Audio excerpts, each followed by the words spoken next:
Welcome to drboycetv.com, the home for intelligent Black people. So if you're not Black and intelligent, then you should probably leave.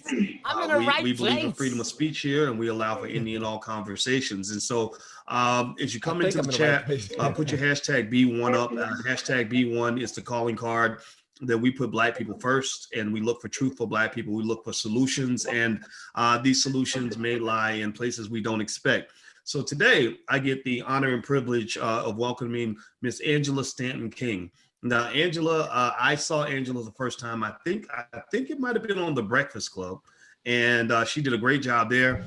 She has perspectives that are going to challenge some people, and some of you may cheer, some of you may not cheer, but I encourage you to make sure you listen carefully so that we can process all the ideas that are out there. So without further ado, I'd like to ask Ms. King, how you doing today, sister? I'm doing wonderful, Mr. Watkins. Thank you so much for having me on your show today. And let's jump right into it. All right. So let me give everybody the background here. Ms. King, recently you ran for office. Was it in Georgia's 5th district? You were running for Congress. Is that correct? And yeah, okay. That's correct. And you were the Republican candidate. And I think when you finished, you got about 15% of the vote, which wasn't enough to win, but it's enough to you put up a strong fight. So let's start there. Now that election's over, how does it feel after you go through the hard fight of raising money and all the campaigning, and then it doesn't end up the way you wanted to, exactly the way you wanted to?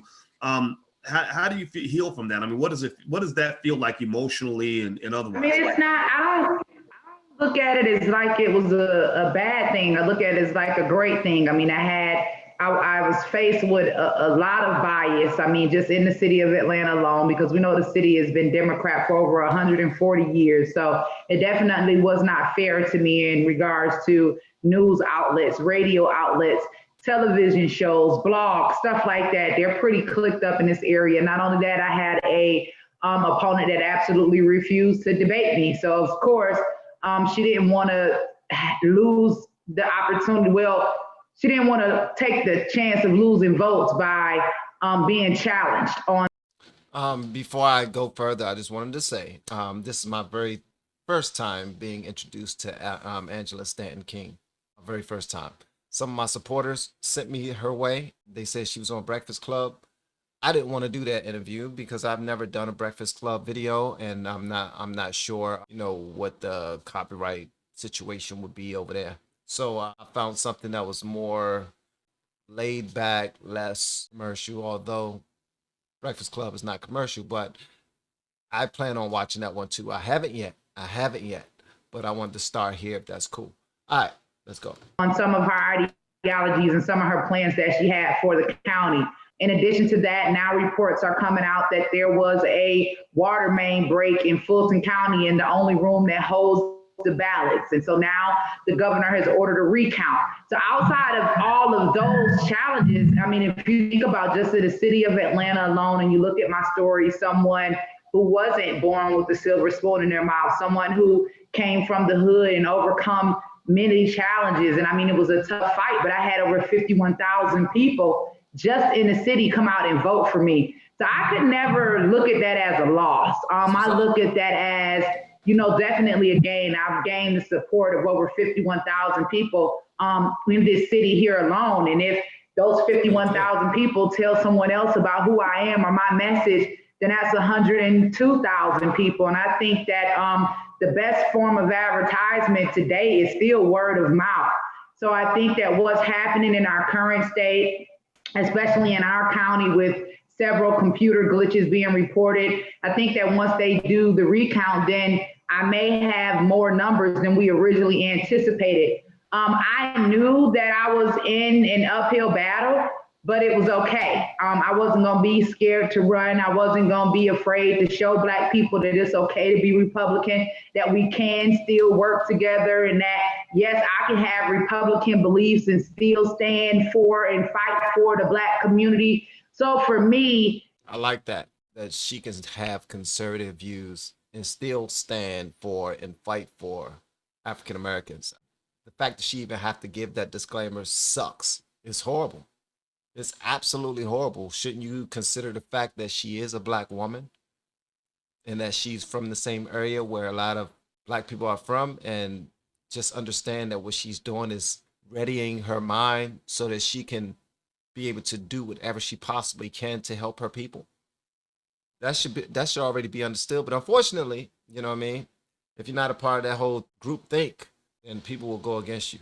Thank you to Mr. Boyce Watkins for this video and this interview. About running as a Republican to make sure that there was a voice on that side and at that table that represented people like me. Okay, so Ms. King, I'm curious about that. So let's talk about this election. Right now, you know, when you listen to what mainstream media is saying, they pretty much, it's almost like it seemed like out of nowhere, they just suddenly started all agreeing to unanimously declare Biden as the president. And that led me to this question. I was thinking, well, who decides who the president is? I know that people called it, but who's the official body that says this guy truly is the president?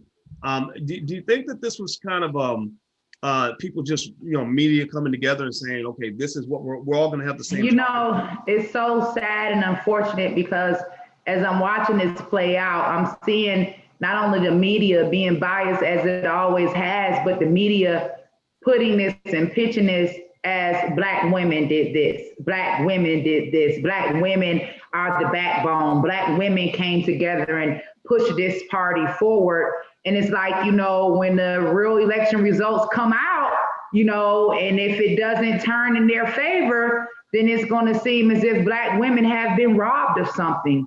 And I think for me, that's why it's been very important for me to be as outspoken as I have been with my platform to let us know that we are an emotional group of people. And I think people in power have learned to control us through our emotions. In a couple of weeks, if this thing is overturned, I'm afraid of what might happen. You know, our community is going to be burned down, our business is going to be destroyed. I mean, we've experienced it before. And I just think that when we are talking about we're ready to heal, we can't heal playing partisan politics. We've got to come together and understand that politics are bipartisan. It's going to take all of us to get the job done. So what's wrong with Black people being Republicans? When did we decide that was just a terrible thing? I mean, it's unfortunate that they've put this stigma out there that if you're Republican, somehow you're a member of the KKK. And I'm like, wait a minute, that's not what I heard. I'm Republican just because there are some values and some ideologies that I just stand with. I don't agree. I love the fact that she said that if you're Black and you're Republican, they automatically assume that you're a member of the KKK. I will say this though, I love my supporters. I love y'all are so amazing. I'm not gonna start cussing or any of that. But somebody just now sent me a Trump MAGA hat, and that's not where I am in my walk. All right, we're gonna have to slow, you know what I mean, slow this relationship down a little bit. We're still, you know, at the bar talking. I'm sipping on my very first drink. You know what I mean? I ain't at that point right that like I don't know what's first, second, or third base or fourth base. You know what I mean? But I don't know. I'm not there yet. But yeah, I'm here for this conversation. Let's go. You know, with abortion, especially not as radical as some of these abortion laws have gotten with aborting a baby up until the moment of birth. I don't agree with the fact that Planned Parenthood is an admitted racist organization. And we all know that they target Black life when it comes to abortion. I have an issue with that. I don't. They most certainly do. And actually, when it all started, they had some project called Project Black Lives or something like that. I'll find out the correct name of the project, but it was from Margaret Sanger and her people who helped her out with that. But yeah. I agree with, you know, we saw Joe Biden sit up on stage and say that an 8-year-old child should be able to sexually transition. I can't agree with that. You know, I'm someone that was sexually abused at the age of 5. I'm a living, walking, talking testimony of how sexual abuse can destroy someone's life. So I'm real big on just letting our children be children, not hypersexualizing them or giving them too many choices that may confuse them when they're young. Sometimes we just need to let them grow up and they'll end up making those decisions themselves. It's not a war, you know, between Black Republicans and Black Democrats. It's more of, hey, you know, that's a little too radical for me. This is what we believe. That's what you believe. Can we meet somewhere in the middle? I like that so far. So far is what can I say? She's dropping facts. She's dropping facts. It doesn't seem like she's trying to force anything down anyone's throat. You know what I mean? Pause. She's just simply presenting her stance, and she's saying, you know what I mean, let's work together. You know what I mean? Instead of being so dramatic or so aggressive about putting kids in a certain situation at such an early age, allow them to grow up the same way we grew up. Allow them to go through their experiences the same way we went through our experiences. And then when they're older, then they can make whatever decisions they want. It's that simple, rather than trying to control everybody's kids, because that's exactly what's happening. Or control the adults for not, or try to control the adults for not buying into it right away, simply because you're in power. That's that BS we need to talk about. And I think for us as a people, we've got to get smarter and understand that we need representation on every side, right? So when it comes to our white counterparts, it's amazing to me how we're always screaming oppression, but they can be a Republican, a Democrat, an independent, and don't have to worry about losing anything or being blackballed by their community. But when it comes to us, for some reason, you have to be a Democrat. Why do I have to be a Democrat to love you? I don't get it. Now, I do want to say this, though. I've been speaking to a lot of people that's inside of my own community. I'm talking about my Discord, Twitter, YouTube, all that other stuff. Come to find out, a lot of them have been ostracized as well from their families, exiled from their communities as well, for having the type of, because media plays a huge part. And social media is playing a much bigger part right now than it ever has, obviously, because we didn't have social media when we were younger. Well, because of social media and because of everybody trying to go straight to the kids with their messaging and their new rules and laws and whatnot, if the parents don't buy into it, they're losing their jobs. They're being harassed, beat up. They can't get a job if they've ever been seen to publicly stand on the opposite side of where progress is going. It's ridiculous, man.